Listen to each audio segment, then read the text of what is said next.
Hi friends, this is Leela. Welcome to my channel Leela WebDev. In the previous video, we have seen that when you are trying to access the particular routing URL, that is nothing but the secret URL, and we are showing that we are showing the user to log in to that page in order to access that URL we are trying to say.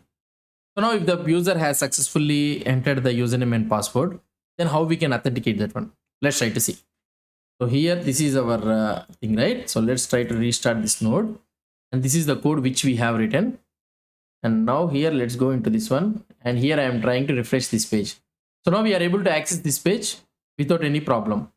So now, for example, now we need to ask, right? Actually, Chrome, restart. Let's restart this one. Sometimes it will have that message like that only. So here, if I try to access, now this one is asking the message. So now if I try to enter some random username and password, so we are able to access this message. But we need to check that whether the username and password the user has entered is correct or not. In order to check that one, what we need to do here. So we need to write the code. So now if auth token is present, okay. If auth token is present, then what we need to do? First, we need to get that auth. We need to split that auth token. Why? Because the auth token will be in such a way that here the base64 encode will be there. So here we need to split the basic and base64 encode with a space.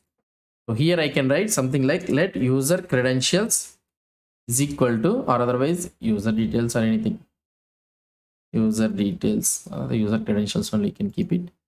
What I want to do, so I want to auth token, I want to split it with the space, and I want to take the first one, or otherwise I will show you how it will be. Console.log user credentials. So I got the credentials. So we need to start this one node server again, and here we need to enter the username and password again. So let's refresh this page. Maybe it will be asking you again. So still it is accessing. Yeah, so here we are able to, so we are not using the next and all the things, right? It is going and refreshing.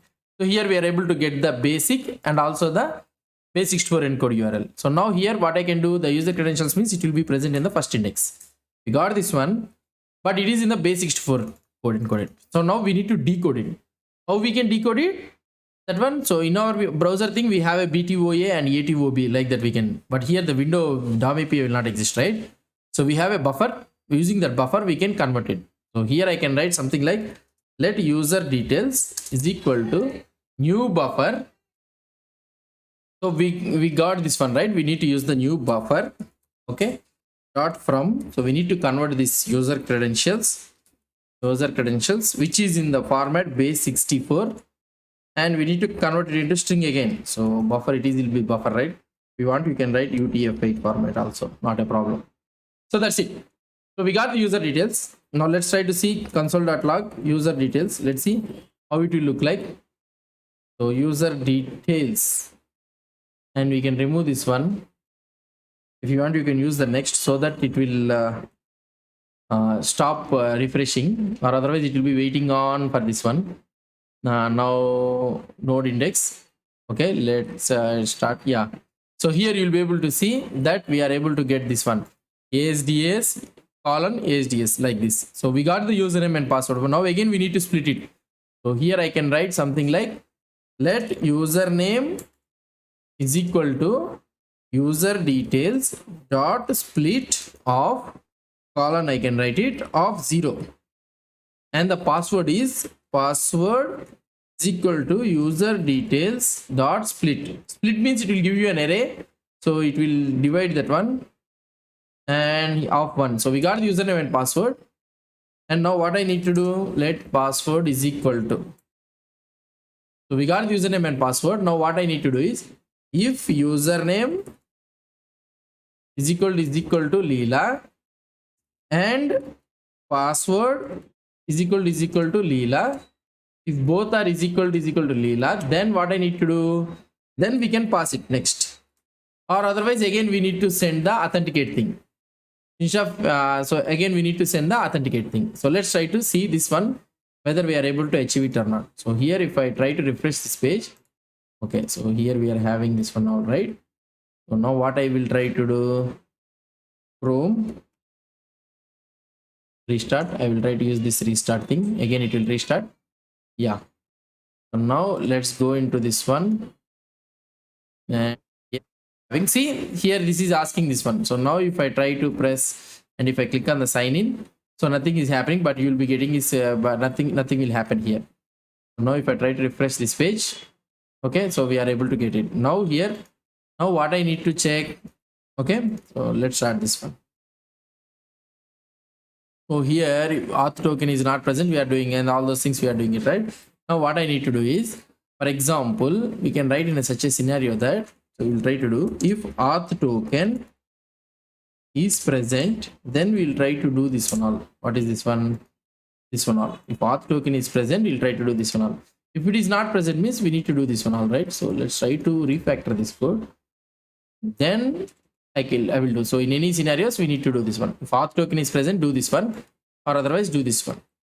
So let's try to refresh it again. Let's see whether this one will work or not. Dealing with the cache thing and all those things creates so much of problem. So here in the request headers, we are sending the authorization. Now here, let's refresh this page. Yeah, here now it is asking you the username and password. Now I will try to write some random thing. Again, it is asking. See, this is the thing which I wanted. So I am using some random username and password. Again, it is asking. Now I will give you the correct one, Leela, and sign in.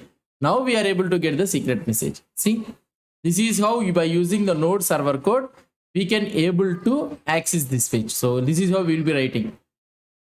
So this is how we will be able to access it. Not what we have did. We have used the middleware authenticate, and using this authenticate. So here if auth token is present, we are trying to parse this all credentials using the buffer, and we are splitting it, and we are checking with the user and password. So here you can maintain a file, or you can maintain whatever the thing you want, and you can do all those things. I want to make this one as simple as possible. That is the reason. And we are passing the next means it will go to the next message. That is nothing but the secret thing. So if it is not present, other than this auth token and all those things is not present, means then we will simply throw the error, and we will set the header to www.authenticate, so that the pop-up will come in the browser and it will show the pop-up. So this is how we will be writing the Node.js code. In the server side, in the Node server, we will be writing the code like this. And in the Apache, so that's a different thing, right? So that doesn't matter. So it will have some set of rules and configuration. We'll be using this htaccess and all those things, and we'll be implementing that one. Whereas in the Node server, we'll be writing entirely in the JavaScript code.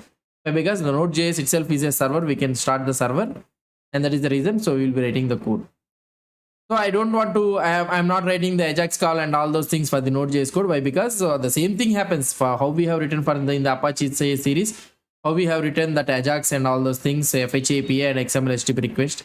The same thing it will be there for Node.js also. But here what I am trying to tell is how we can achieve the same authentication thing in the Node.js code or in the Node server. I'm trying to explain you. Hope you understood about this one. If you have any doubts or any suggestions, please post the comments below to this video. And if you like this video, please do support me by subscribing to my channel. Thank you.